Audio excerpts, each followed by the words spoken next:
Yo, what's good, bro? Today we'll be rounding up streetwear in 2023. To be more specific, we're talking about the emerging scene of clothing brands and our overall culture. Before we get started, I want to note that I haven't started uploading our Drops of the Week videos. They're now all on our shorts, and I know a lot of you were asking and been wondering where they are, but trust me, I've been staying consistent and they're just on our short section. So go there to find them out. I've just changed the format and I found that's a better template to use. But I do recommend you turn on notifications so you don't miss any of them. I'm so glad to be back on YouTube. I'm going to aim to remain on here consistently. Make sure to stay in touch with all our socials. Let's get into the video. First, we have to start with the brand that's currently the face of streetwear. Love them or hate them, you can't deny that they've had their best year yet. Clint started off the year showing him his award for a #1 album due to his contribution to Central Cee's 23 project. The same week, Drake was spotted in the skydive jacket, which had its own viral moment where the £750 jacket sold out in minutes. The highlight of this drop was a skydive commercial featuring Sloan. If there was a survey on what the best Corteiz commercial is, I wouldn't be surprised if this got a majority vote by the people. It's either that or some of the nostalgic classics. Fast forward a little bit and the Corteiz logo was projected on the Nike store like a bat signal. While there was speculation that this is traditional Corteiz antics, it turned out to be a confirmed collaboration between both cultural powerhouses. The collab resulted in us getting a British sneaker staple where we saw the Air Max 95s launching 3 different colours. However, as you know, Corteiz can't do anything normal. Air Max 90 is no longer being released. Celle de chaos ici à Paris. Les gens deviennent fous pour avoir une paire.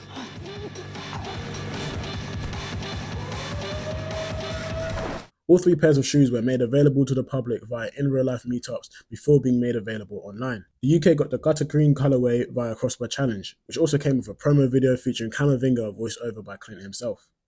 He then travelled the globe to cause mayhem in the streets of New York and Paris, launching the Pink Tings at the Deli and the Blues out of a warehouse respectively. It's probably an understatement to say the collaboration was a success. A few days later, Clint went on to confirm the end of the collaboration, stopping all speculation of clothes or more shoes dropping.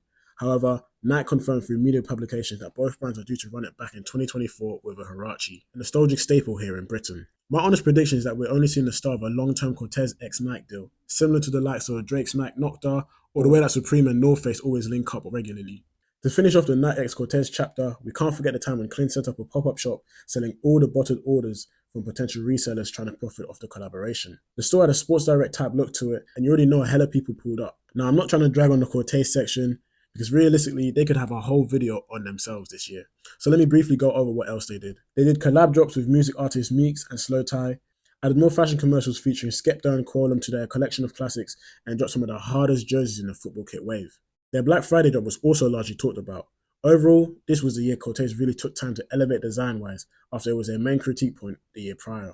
Just as I was about to finish this section on Corteiz, they announced a collab with Supreme and hit 1 million followers, perfectly ending the year and hitting a major milestone. From Clint's anti-collab mindset to 2 collabs in a year and selling both out instantly, we're seeing a crazy story unfold right now. To finish off, Clint did his first official interview with Gabrielle Moses for Days magazine. He then did a few little other interviews as well. He also modeled for Supreme and did some of the A&R work for Song of the Year, Sprinter. Alright, I think that's everything with Corteiz. What's next?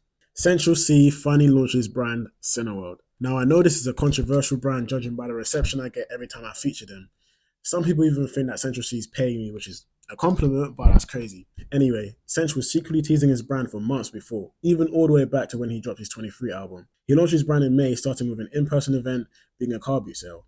Prior to the event, he actually dropped a short film directed by Lengers, announcing the car boot sale. Since then, Central's had several drops, including another event for Halloween, where people were able to attend a fun fair with multiple activities, free food, and free clothes. Although a lot of people had a lot to say about the designs and attributed a lot of the brand's success to Central Cee's name, I still see a lot of effort and involvement from Central himself, not to mention the rich amount of support he has around him to create a great brand. It'll be interesting to see how Cineworld develops. In 2023, we saw the non-stop growth of football x fashion. There are a lot of parts to this, but let's start with the most obvious, the jersey trend. I don't know if it's the knock-on effect of the World Cup, but this year, custom football jerseys from brands were bigger than ever. All the way from Corteiz and Ultralight London to Bean Culture, 99 Based, and more. This is one of my favourite trends while running this platform because there were so many good alternatives and brands were actually coming out with good stuff. I'm due to release some content for this soon, and it might come up before this video, so be sure to stay tuned on their Instagram. Next in football and fashion is fashion brands tapping football clubs and players for ambassadorships and sponsorships.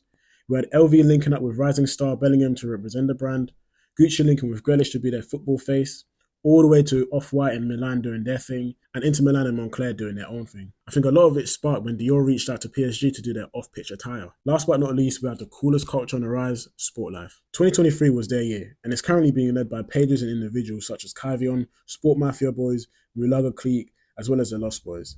I definitely want to dive deep into this at a later stage, but if you're wondering what sport life is, it's essentially the culture and the lifestyle surrounding sportswear and the people that wear it. A key component of it is the often nostalgic look back in history for footwear, style, events, and football players.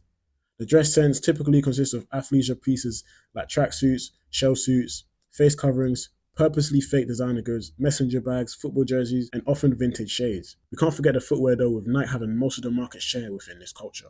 I'm glad Nike actually realised this and invested in multiple talents such as Kaivyon, the Lost Boys, and more. The commonly iconic shoes you can see them repping are Nike Noctas and Air Maxes, but most importantly, the official shoe of sport life, the TNs. There are also plenty more shoes that make the cut, such as Prada Cups, Salomones, and the New Balances.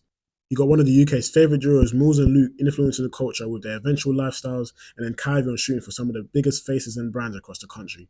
Whatever you do, just please don't label it as bloke code because you see a football kit. I speak for the whole of sport life when I say this, and I'm not even part of sport life. The industry halted and listened when Pharrell was newly appointed at LV as Virgil's replacement. This sparked a lot of conversation, leaving people divided. You either believed he'd do a good job and he was the perfect replacement, or you didn't believe that at all. The biggest debate was whether fashion brands should be hiring celebs and influencers over real designers who have worked at fashion houses. Essentially, people are tired of these big roles being filled by people based on their status rather than their raw talent. I definitely hear both sides of the argument, and it's definitely a good discussion to expand on in the future, but let me know what you think below. Staying on the topic of Pharrell, he actually linked up with Off-God and gave him the public co-sign in front of the media. Off-God is responsible for the custom headphone trend, and he's also making a lot of noise collabing with the likes of Bape, Adidas, and Mischief. In September, Menace reached his 10th year in business. This is a huge milestone for any brand, and the fact that they've hit it shows the heart and dedication that goes into it. Stephen Menace had a relatively quiet year in terms of drops, but he popped out in big moments when he needed to. Some of his biggest brand's highlights this year include a collab with MLS team LA Galaxy, in which they dropped a capsule collection featuring Mexican legend Chicharito. The drop was also promoted alongside a short film, showing the diverse nature of the beautiful game. The next collab came with DC, where they were tapped to represent the Latino superhero, the Blue Beetle. As a result, we got a shirt and hoodie in classic Menace style print based around the superhero. Before I close off on Menace, I do want to highlight they dropped one of the products of the year, if not the varsity of the year, with their God Willing jacket. Next, we turn our attention over to Fugazi. Or Fugazi, I don't know how you say it. This is a brand that never has a dull moment. Trevor's a master at creatively gaining attention and understands both the branding and marketing landscape to a mature level. As I was writing the script for this video, Fugazi actually announced their first runway show via a video where they pretended to hack Times Square billboards with their promo ad. While others caught onto the prank, the rest of us were definitely caught in the first half. We're turning our attention now to the UK, Manny to be exact, in which we see why Dramacool really runs the streets of Manchester. They started off the year with a surprise collab with Adidas, in which we saw a Drama x Adidas football jersey. This was right before the peak of the jersey trend too. To top off, Drama had a short film video to accompany the moment and then had an exclusive pop-up shop for the extended Adidas X Drama collection outside Old Trafford. Moving on to the late summer, Drama announced their 10 tea campaign, which was an in-person event pop-up selling teas for £10 and donating it to the local food bank. I personally think that this is one of the best print ads this year because of how simple it was and how on-brand it was. It's Dramacool DNA to give back to its community and represent its city. This is recognised as in Manny, Dramacool holds cult-like weight. They gave back again when they disrupted Chanel's runway show and had the streets of Manny running for the free teas. The event was a call-out to the injustice in which Chanel held a runway show in the same street where a homeless man died the week prior. The event was evidently a success, but it doesn't stop there. Just as I was wrapping up this section on Dramacool, they announced a Christmas give-back event where they offered free Christmas essentials and gifts to the community outside of Old Trafford. It's no surprise that they've been around for so long that they were able to hit 5 years of the brand in October. For that milestone, they dropped a collection with one of the main graphics featuring a multitude of their past logos. On the other side of Manny, we're focusing on Clint's, who were able to tap further into the North American market. From the photo shoot in Toronto to recognition from the American streetwear enthusiasts, Clint's really is making their presence known more widely as one of the UK streetwear powerhouses. America is obviously the bigger market, but they also took their brand to Tokyo and Paris. I think the most impressive part of this is that they've done all of this in 3 years. I think they currently own the UK footwear department, especially when we look at their portfolio of sneakers. Next, we move to the south of England and technically out of the country when we highlight what Sid did with his brand, Years of Tears. He and the team started the year outside with a pop-up event, where the idea was for people to bring vintage graphic tees in exchange for New Year's of Tears pieces. A highlight of this event was how 10V pulled up in a convoy of blacked out tinted whips and bikers showed off their talents in the streets and amongst event goers. In terms of drops, Years of Tears had a relatively quiet year, but every time they did drop, their presence was known. Firstly, this year we got some of the best new cafe racers from the brand. Not only did they give us a multitude of colours, but they also tapped into new textures and materials that opened the possibilities of where the cafe racer could go. The most hyped items this year were the polos, especially the Japanese one. Having previewed polos from multiple countries such as England, Nigeria, South Africa, West Ham and more, people were anticipating the drops for months. And of course, it sold out in minutes at the drop. For the same drop, Sid and Moore executed one of the most exciting campaigns of the year, paying homage to the iconic Kill Bill film. I actually got the chance to interview them, so you can check out that post on Instagram. Everything from the talents involved to the shoot to the campaign images was done so well. It's up there as a great example of visual storytelling that came out this year. I think this is one of the craziest weeks that Sid had this year because in the span of 7 days, he also made the cover of The Basement and shut down South Africa. He went home to his roots, a place where he grew up for part of his childhood. He then had an event, dropped a couple of Osbar exclusives, and had the kids of Johannesburg run riot. To do this in South Africa is a different level and solidifies the cult mantra he always boasts. Before we move out the UK, we need to talk about Unknown, who had a series of events and activations surrounding the brand. They've gone from strength to strength, linking with Rizla for a collection and further established faces in the UK scene. We also had Blazers Plus Faces hit 10 years and presenting us with t-shirts from 10 different brands in collaboration with them. These went on to drop online and at their anniversary event. Next, we visit Thug Club in Korea, who made plenty of noise in the year with a multitude of drops, but the highlight came with their Fila collaboration. Not only did they drop a banger promo video, but they also dropped some of the hardest boots this year. The rest of the collection was dope, and the overall creative direction of this campaign was well thought out and executed. It's a breath of fresh air to see this coming from a Korean brand too. They also have close ties to the UK, with the owners often linking up with a number of brand owners including Clint, who mentioned that Thug Club was one of his favourite brands. Real work and craftsmanship gets put into designs over there, and you can tell they take their work very, very seriously. Last but not least, we move on to a collective of moments where brands could not stop attention seeking.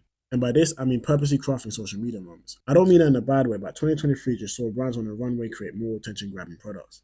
I made a whole post on it, but one of the brands includes Av. I think that's how you pronounce it. Early in the year, they had a show titled No Time to Design, No Time to Explain, where models came out in a rush and unorderly manner wearing incomplete looks, with a lot of them being inspired by office attire and props. Let's not forget some of the most outlandish products that they dropped this year. Among more attention-seeking antics, we have the Loewe Pixel hoodie, Christian Cohen's Teletubby boot, Balenciaga's usual yearly antics, and more. I think the number one attention-grabbing moment came from the Vision, with their Dress for Disaster show, in which the lady can be seen demanding the attention of those seated in the dinner before walking off wearing a dress which actually happened to be the tablecloth. Social media users were able to see multiple people's dinners and drinks spilled everywhere, causing a whole mess. The reception around my post was good, especially with the amount of depth I put into it. Be sure to check out on Instagram. Now we move on to drops of the year. There were so many good drops that I wish I could fit all into one video, but we will literally be here forever. What I'll do is highlight some of the best that made the most noise for this video, and then the rest I'll feature across content on Instagram and YouTube. We're starting off with No Face Studios, which don't actually have one product, but more so their Round 233 collection. If you hadn't been living under a rock, you would have seen some of these pieces floating around. If I had to pinpoint some of the best pieces, it'd be the hooded denim backpack and the full zip sleeve leather jacket. House of Errors also had an amazing year of drops and visual campaigns. It's safe to say they're in the top 5 brands in the UK right now due to the amount of effort and time that gets put into their products. The highlight drops this year include the Topo 01s and the All-Seeing Eye Chair, which actually was engineered by a student in his Discord. Fully was also heavily into his embroidery bag this year. I'll leave a few of these examples up right now. Lastly, House of Errors had visual campaign of the year with their Black Friday sale. This is one of the most creative pieces of work I've seen this year, and me personally, that's visual campaign of the year. End of. They also had a runner-up to this when they tapped Len for their December Topo 01s drop. Now, this wasn't exactly a drop, but I can't go without mentioning the scavenger hunt Fully had with supporters in the woods for pieces from his new drop. Truly unique and a great turnout too. We then look at accessories where Drew and Nobody Solutions linked up to create what I think was the best headphone accessory to date. This was a huge trend that Drew himself started, so it's only right he takes the throne for the best one. Now this one here might actually be drop of the year. Liminal Workshop's keyboard puffer made so much noise around social media, and it's no surprise. The idea was not only creative but also ambitious considering how hard and expensive something like this can be to produce. It's definitely the puffer jacket of the year. Bomber jacket of the year without a doubt goes to Shine Luxury Studios, who dropped this banger in 2 colorways. Everything from the shape, the fit, the sizing and the details A1. It's an incredible piece of work from the emerging designer. Next, we travel to Paris Fashion Week where this student, Jia Wei Han, made a coat out of 1,000 cigarettes. This also came with a social media moment where the attention-grabbing runway pieces included a cigarette coat and a muscle suit. Now he's set sights on Italy, where Domenico Formichetti rose to the top of the industry with multiple of his tease pieces, but more importantly, his chunky boots. He even went on to be worn by the likes of Drake and Lil Yachty. Honestly, the work rate from this designer this year was astonishing. He's definitely contender for Designer of the Year. Now, Vanny the Pink has slowly become one of the more established creatives in this scene, and I wanted to highlight his jeans featuring an embroidery print on the crotch echoing the early 2000s baggy jean wave, which saw Pharrell and BBC Ice Cream take over streetwear. Next, we have Hollywood Keys, who also had a few products. They actually might be kings of accessories currently because of the portfolio of products they dropped this year is looking phenomenal. All the way from watches to glasses and more. Next, we have this lavender wing backpack by Teg Derb. I don't know if I said that correctly, but the detail, the craftsmanship, the time and the execution were all spot on. It would have been an injustice for me to not place them in here. This next one is not only one of the best drops, but also one of the best campaigns. The New York brand Brigade USA made this huge sock. It was previewed back in 2021, but got released this year, getting the attention they deserved. Along with the great campaign, they had a pop-up shop event where they printed a big ass sock at the location. Last but not least, we have OM New York, who went on an incredible run this year, dropping some of the hardest clogs, and that was a big trend itself this year. The growth has been insane, and the dope drops have been consistent. They took the scene by storm, building a strong follow base that sells out all their stuff every drop. At this point, it's almost rare to get your hands on one of these pieces. Now, let's move on to trends. We'll be reviewing my 2023 predictions, seeing what trends arose, and predicting the next trends for 2024. So my first prediction was the accessory boom, and I think I made a good prediction due to the hanger obsession. I actually made a reel on it too, but essentially in 2023, there was a rise in brands creating custom-shaped hangers, all the way from Off Guard to Mad Frenzy and more. Beanies also seemed to be hotter than ever, as the request I had to do a post on it was so persistent. We also had the jury game go crazy with a lot of brands coming out with their own pieces. I could make an endless list of this, but some of the highlights include All-Inclusive breaking into streetwear with their earrings, Crimson Flow Studios having the time of their lives with bullets, and brands like Alabaster Industries, Hollywood Keys, and Seams all presented some of the craziest looking watches in the game. My next prediction was the rising use of leather, and I don't know how to feel about that one, because I definitely saw leather usage, but I don't know if I saw a rise in it. But maybe I'm overthinking it, as Hypebeast acknowledged it as one of the trends of the year, and also a trend that's predicted to carry on for next year. Either way, just know leather is going nowhere, especially with this whole opium aesthetic. It's a trend that's propelled into areas of the mainstream. And next we have mohair, and this was a good guess. This was heavily used in the US, as the streetwear customer base over there likes mohair heavily. From cardigans to beanies to tracksuits, I think mohair is here to stay. Short form content was always on the rise, but from here it was up to brands to use it innovatively and creatively to A, stand out, and B, not be labeled as a TikTok brand. Currently, I can't think of a better brand doing this than Trico. Shout out to the brothers over there, they had an amazing year. New footwear silhouettes was the next thing on my list, and that's a bit hard to tackle considering a lot of silhouettes stem from already popular shoes, such as the Air Force, a Samba, and even a loafer. Still, I'll leave a couple that I discovered this year on the screen. I think the boot industry has the most potential for new silhouettes and overall growth for streetwear. Next, I talked about shell suits. Shell suits are basically tracksuits but with nylon material. Honestly, this was not my best guess, but I definitely had a good run here in the UK, especially in sport life culture. My next prediction was high use of distressed denim, and yeah, let's just say this was not my best guess. But this is not your average holes in jeans distressing, but more so innovation around distressing and how it's used to decorate items. Either way, I still don't think it was a great guess. My next and my best prediction was that UK brands are bridging the gap. Championed by Corteiz, we had a lot of the US appreciating what we're doing over here. The likes of Clint's, House of Errors, and overall UK culture are getting embraced way more. There are definitely some stubborn heads who are heavily anti-UK, but I feel like this whole US versus UK hate train will always stick around. Overall, I expect this gap to be bridged further. Last but not least, in my 2023 predictions, we have the technology boom. Again, I'm not too sure where I was going with this, but it was more so surrounding the use of innovative fabrics that change in certain conditions, such as cold, heat, water, the sun, and so on. I didn't see the biggest rise in it, but I also did not see a shortage. Now let's move on to the trends that we saw in 2023. This year I saw a lot more boots, especially big boots. This may have been started by Mischief, but the likes of Loewe, Balenciaga, PDF Channel and more all followed. This year we saw a lot more effort being put into fashion films and visual imagery campaigns. Of course, Corteiz are the kings of this department, and the portfolio they've had this year with commercials is insane. The Clinton and Waleed partnership is dangerous, and the pair are masterminds when it comes to this game. I've seen that they've got something special planned going deep into that route, but don't quote me on that. Let's just see what happens. Getting back on topic, brands took storytelling to another level, creating worlds and scenarios that resonated with their audience. Trapstar, Fugazi, The Lost Boys, and more across the world all took this step forward. Expanding on visual storytelling, we also had a massive rise in marketing campaigns where brands turned the gaze on imagery and photo shoots to present their products in their best light. If you follow the gram, you know this is always something I preach about, so this is one of my favourite things to see. A term for this is called world building. Let me know if you want to see content on that. Some UK brands have dropped great short films where Places Plus Phase with their Havana Club collab, Trapstone and Avericks coming together with their movie-esque film encapsulating both brands well, and Lost Boys channels who actually also have a few under their belt going into their own Hall of Fame of classic videos. My favourite one is the Bend It Like Moves ad, but trust me when I say there's so many more short films from UK brands. We're really doing it out here. Outside of the UK, I gotta mention Ansad Rags, Menace and Fugazi, who also have short films to showcase. Some of the best image campaigns this year were Brigade USA, Eliza, Suspect Studios, and more, all having crazy campaign shoots. I made one post on this earlier this year, but I might make another. That's how many great campaigns we had this year. Last but not least, within storytelling, we have the use of CGI. This went crazy this year with a plethora of brands using it. The Beanie brand Sundays topped this trend in the emerging streetwear scene, and other brands went just as hard. Now this year, we also had a lot more events and pop-up shops. Lost Boys was on an event run this year holding bulk parties almost every single week in the summer, as well as damn near touring the world with them. Wole from Against Medical Advice held a couple in America, but also took his brand overseas, traveling between Paris, Tokyo and more, before holding a pop-up event here in the UK, which I was lucky to attend. Next, we have the belt boom.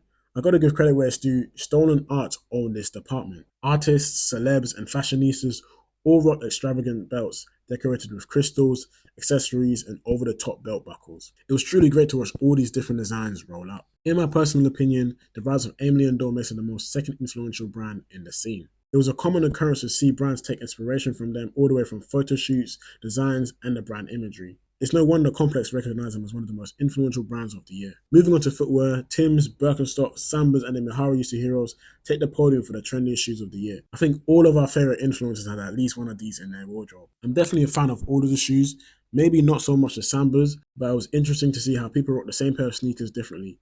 If I remember correctly, Jordan 1s and Dunks also had their own hot run, with their Panda Dunk essentially becoming a meme. Now jerseys and jorts were the uniform of the summer.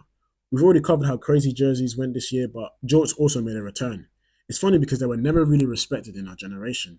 They were mainly synonymous with the classic American dad fit or John Cena, especially within meme culture. But suddenly they made a return this summer. The last time they were actually respected was in the 90s and early 2000s. But in 2023, history certainly repeated itself. Last but not least, we have an increase in the visibility of womenswear pieces. Women-specific streetwear has got a lot more visibility in the last year, especially as streetwear has always been male-dominated. Brands that mainly focus on menswear started to open their ranges to more womenswear pieces, and I think this is a positive change that will blossom into next year. Now we move on to 2024 predictions, and what better way to link my last point to my first prediction?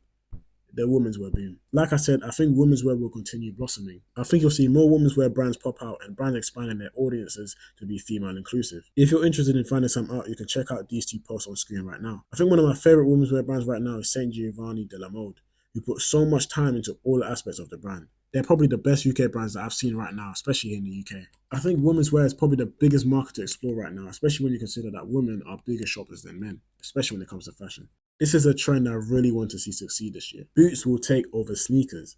The Nike Dunks and the Jordan 1 hype has died down, so now it's time for something new. I think your surface level fashion heads will be reluctant towards boots as they're more focused on fitting in and flashing labels. This makes the boot trend still relatively on the rise since it's been that way this year. Led by Timberland themselves, we'll see more people show love to boots next year. I personally think they're better than sneakers anyway. Short films, crazy campaigns, all of them are going nowhere. Fugazi, House of Errors, Corteiz, Uni Designs, and Years of Tears are just a few brands I can name doing this incredibly. A lot of brands struggle to sell and gain followers because their visual aesthetics are terrible. Let's leave the white background shots for a website and instead creatively think of a visual campaign that speaks to your audience. Put some thought and effort into your images and embrace video. German brands have already been on a crazy run in streetwear, but this will only continue to rise. Trent Vision, Moonlight Mansion, None of Us Clothing and more are all sitting at the top of the German food chain. I can guarantee that these brands will be the inspiration and standards to follow for the next wave of German streetwear brands. The next location that's currently booming for streetwear is Nigeria, especially Lagos. Not only do I get a lot of brands and messages from Nigerian streetwear enthusiasts, but I've just seen them make way more noise across social media. I think Nigeria will lead the way for African streetwear to rise. It's sad that certain logistic issues such as shipping, payment, etc. are holding them back and maybe capping growth. If that wasn't the case, I think African streetwear would be a force to be reckoned with. I'm definitely taking a deeper dive into that industry. Now we've established that German and Nigerian brands are the rising locations for streetwear, but What's the third? The European scene had a very good year, with France being on similar heights as Germany. Italian, Spanish and more brands were popping out of the mix. I even had Greek, Finnish and Austrian brands on my radar. Now, I wanted to put Europe as my third location, but as you can see, it's quite broad, and I think it needs time for me to pinpoint one specific location. Let's not forget that I already got German on there as a European brand. I'd say the same case with Asia, but it seems that India and Korea are the top locations for streetwear in that continent. With all that being said, the last location that I'm guessing is Australia. This is probably a wild guess, but the people from down under go crazy. The support people can get out there is nuts, and from what I've seen, Australians are genuinely enthusiastic and energetic people. Judah Tribe, F & Clo and Content are some of the brands repping Australia, and all of them have amassed good followings. Both European brands and Australian brands have heavy eyes and influence from the UK. They're very tapped in with our culture, social media, dress sense and music, so it'll be interesting to see how both evolve. We'll come back at the end of 2024 to review this. Now, this prediction is the most controversial one, but I believe that the pre-order method will die soon. Maybe not this year, and maybe not die completely, but I see it on a steady decline. You see, customers want their stuff as soon as possible. They also don't read properly, and they struggle to trust brands that they only see online.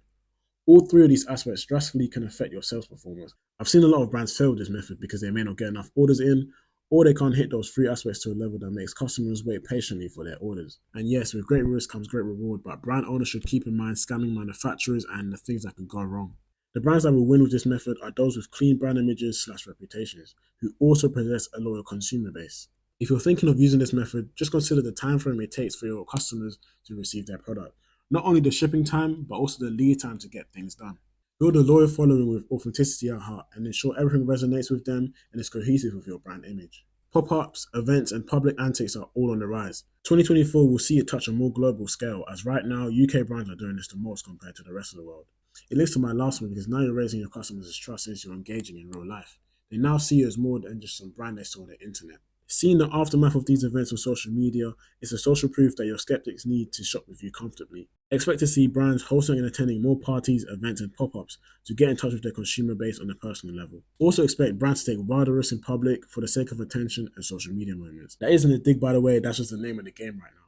2023 saw both industries get their feet in each other's doors, but in 2024 it will be bigger than ever. Whether it's collabs between clubs and brands or players and brands, this will continue to boom. Sport life will be bigger than ever, and in my opinion, this is the top culture to keep your eye on in 2024. I'm not too sure about the football jersey trend, especially in these winter months. I can still see Jorts standing strong and making a comeback in the summer, but the jersey trend was bigger and more flooded. I feel like people will see it as more rinse, and therefore it won't be as big as it was this year. As for sport life, they'll still rock it heavily as that's a staple for them. I do hope that the jersey trend stays. If anything, it's just going to evolve. I've seen a couple brands do jerseys for different sports, for example, hockey jerseys and polos. I think it's valid and something I want to see more of in 2024. Plus, it's an easy way to stand out while still being in line with people's demands and trends. I think minimal clothing may make a small comeback next year. The last year definitely showed elements of logo mania and loud pieces, but 2024 may be more conservative. A few designers expressed the idea of this before, and now I see it becoming more of a reality. A logoless brand requires more depth and substance being put into pieces, as now you're thinking about cuts, fits, and the finer details. My only thought is how the logoless brands stand out from each other. Being able to decorate clothes with graphics, embroidery, and further embellishments helps brands differentiate themselves, and perhaps gives them more of a personality. Either way, this would be one of my personal favourite developments if it comes to pass. This links to my point regarding visual storytelling, but essentially I think that brands will turn away from more traditional forms of advertising, or at least merge those forms of advertising with the organic means. Paid advertising includes things such as influencer marketing or social media ads. Brand owners will now favour more organic methods such as content marketing or similar platforms to Undiscovered. This is no bias, by the way, but pages like mine have been another trend this year. Blog pages, magazines and archive pages are all on the rise, and everyone is doing a good job covering and supporting streetwear and the overall culture. Another form of organic marketing will be people becoming personal brands. This may not be in 2024, but definitely over the next few years, you're going to be more accustomed to knowing who's behind the brand. Simply put, it's more transparent. It humanizes your brand and consumers see you as people like them, as opposed to a social media brand that may give off corporate vibes. Multiple designers have been able to build and gain attention around themselves on a personal level that has crossed over into their brands and vice versa. I'll put a few up on screen right now. It's literally as easy as showcasing your lifestyle and the behind the scenes of your day to day. Some like to go live and interact with their people, while others like to give free game. You can pick the direction that feels most authentic to you, as that's the name of the game with personal branding. Wow, that was my full trend report for 2023 and 2024. Now that's pretty much everything that I could cover for now. I know I'm going to have missed some bits, so be sure to comment them below and I'll discuss with you. I hope you're well and enjoying your holidays. See you in the next video.